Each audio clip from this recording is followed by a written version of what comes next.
Hello बच्चों, let's read the question and the question says decreased intrapulmonary pressure during inspiration is caused due to A. Increased pulmonary volume and thoracic volume, B. Contraction of intercostal muscle, C. Upliftment of ribs and sternum and D. All of the above.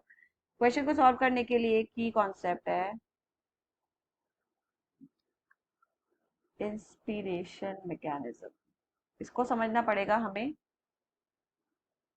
Question अपने आप solve हो जाएगा ना। Question हमें ये पूछ क्या रहा है कि जो इंस्पिरेशन के वक्त इंट्रापल्मोनरी प्रेशर जो घट रहा है वो किस वजह से हो रहा है। अब इसमें हम बात करते हैं ब्रीथिंग मैकेनिज्म की। सो हमारा जो ब्रीथिंग प्रोसेस है actually it includes two steps, inspiration plus expiration. So you can say inhalation and exhalation, लेकिन हम यहाँ पे अभी सिर्फ इंस्पिरेशन की बात करेंगे क्योंकि क्वेश्चन हमारा वही है। Now what actually happening in the inspiration. Inspiration को हम इनहेलेशन भी बोलते हैं क्योंकि इसमें क्या हो रहा है, एयर इज टेकिंग इन, हम अंदर की तरफ ले रहे हैं। अब इंस्पिरेशन प्रोसेस में हमारे दो मसल्स इन्वॉल्व होते हैं, external intercostal muscles and our diaphragm muscles. Okay, now what they are doing during inspiration, क्या करते हैं ये, they undergo, muscles undergo contraction. दोनों ही मसल्स का क्या होता है, कॉन्ट्रैक्शन होता है, कॉन्ट्रैक्शन ऑफ मसल्स। ना ड्यू टू कॉन्ट्रैक्शन क्या होगा, दो कंडीशन होती है। एक, हमारा जो रिब्स एंड स्टर्नम है जिनके बीच में ही हमारे इंटरकोस्टल मसल्स प्रेजेंट है, वो क्या करेंगे, move upward and outward, upward and outward होंगे। जबकि हमारा जो डायफ्राम है उसमें भी कॉन्ट्रैक्शन होगा तो वो क्या बन जाएगा, फ्लैटेंड हो जाएगा from dome shape, its original shape is dome, तो डोम से वो फ्लैटेंड हो जाएगा।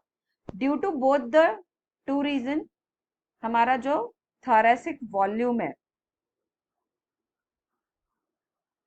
now this thoracic volume will increase ताकि जगह ज्यादा हो जाए और हवा अंदर आए, एंड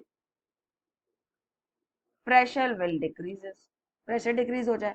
क्यों, क्योंकि हमारा जो वॉल्यूम है वो प्रेशर के इनवर्सली रिलेशन में होता है। ठीक है, अब ये अगर होगा तो ऑब्वियसली हमारा जो एयर का मूवमेंट है वो हाई प्रेशर से लो प्रेशर की तरफ मूव होगा।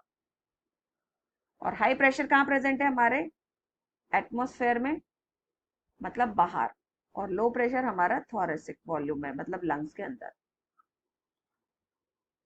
Clear, so obviously movement will from high to low. अब क्वेश्चन क्या दे रखा है कि इंट्रा पल्मोनरी प्रेशर को डिक्रीज जो हो रहा है इंस्पिरेशन में, तो ये हमने देखा है कि pressure is decreasing and volume is increasing.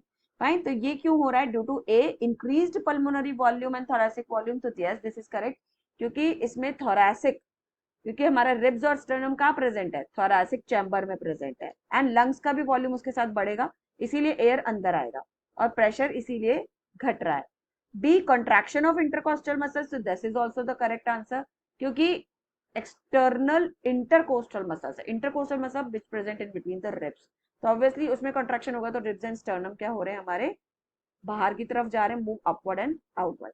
C, upliftment of ribs and sternum, this is also correct, because ribs और स्टर्नम का ऑब्वियसली ऊपर आ रहे, अपलिफ्ट मतलब ऊपर आना, so they are moving upward and outward, तभी तो वॉल्यूम बढ़ रहा है और प्रेशर घट रहा है, and D all of the above.